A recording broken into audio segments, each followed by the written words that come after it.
transforming the way we had been doing our business.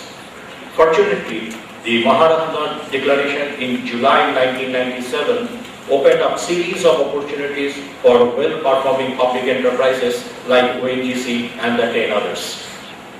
As part of Navaratna Declaration, we were identified as one of the potential global giants who would be allowed autonomy and freedom to operate as a mega multinational organization by the government. To effectively achieve this, we were to change our organization structure, induct independent directors on our board, constitute audit committees as per the norms and conditions led by the Cadbury Committee Report and CII guidelines. The above changes called for a change in the very culture of the organization, re-engineering and integrating our systems and processes to meet the challenges of the change demands in our organization. Government decision to allow autonomy to NGC together with the above led to bringing about series of decisions for promoting transparency, accountability, responsibility and ethical functioning of our organization. ONGC as a responsible corporate, which is the maximum profit-making company in our country and the most valuable public sector enterprise, has taken lead in this regard by adopting practices which facilitate bringing about ethics, transparency and accountability in its business decision-making process. ONGC has implemented the RTI Act in true letter and spirit, and any information solicited under this is shared within the time frame.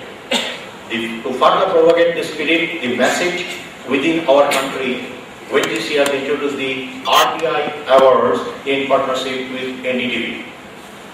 ONGC introduced the Integrity Pact, a tool designed by the Transparency International in its contracts, all the contracts from 1st of July 2005. We are the first public undertaking to take this initiative towards ensuring transparency and ethics in our business decisions.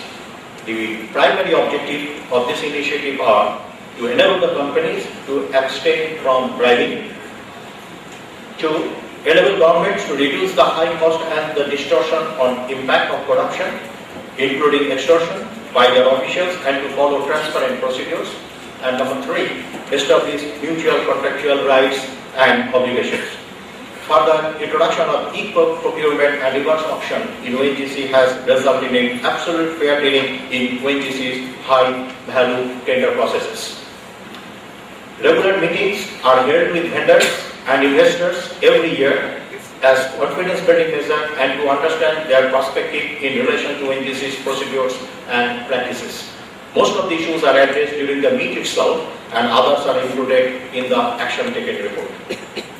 This way, ONGC has been the forefront in implementing of various measures to improve corporate governance in the company and bring about transparency in all areas of its operations.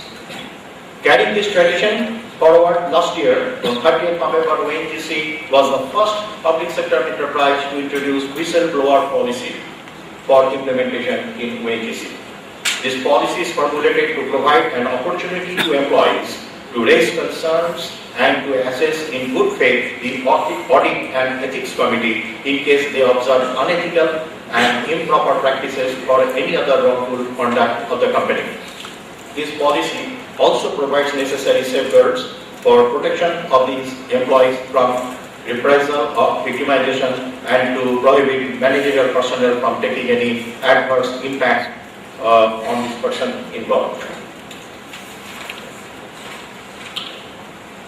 Due to all these path-taking initiatives taken by ONGC in its inter-activity area, ONGC recently, last week, bagged the Best Award for Best Financial Performance and Corporate Governance given by the Department of Public Enterprise, Government of India, in association with the Indian Chamber of Commerce and Deloitte, the Knowledge Partner.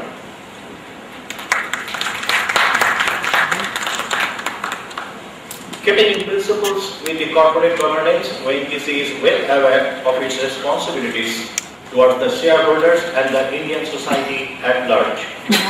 ONGC, having a considerable part of its stockholders as Government of India, is committed to the nation in providing energy security of the country.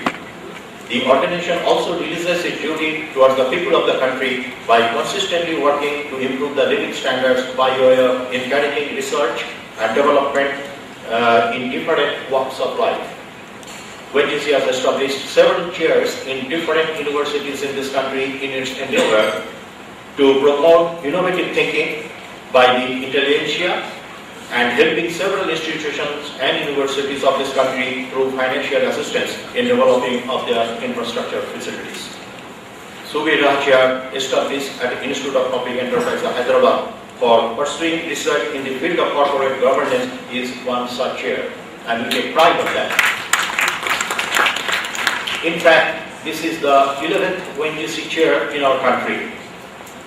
The first chair was instituted at ISM Dhanbad days back in 1983, and since then YGC has established chair at AIM Guwahati in 1989, ASCI Hyderabad just very near to here in 1990, Banaras Hindu University in 1996, IIM Kolkata in 1999, IIM Lucknow in 2001, MIT Pune in 2008, Punjab University Chandigarh 2008, Mumbai University in 2008, MS University Vadodara at 2009, and finally we are here in IB Hyderabad in 2010.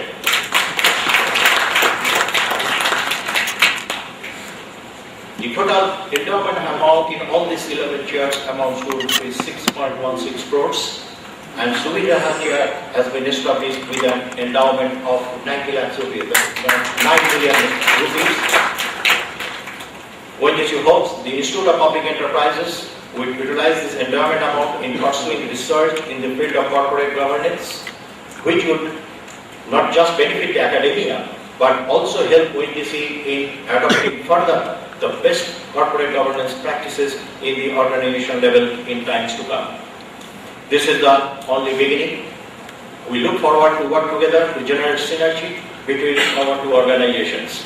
And now I am very pleased and feel honored on behalf of our CMD and Board of Directors to hand over a check of 90 lakhs to IB.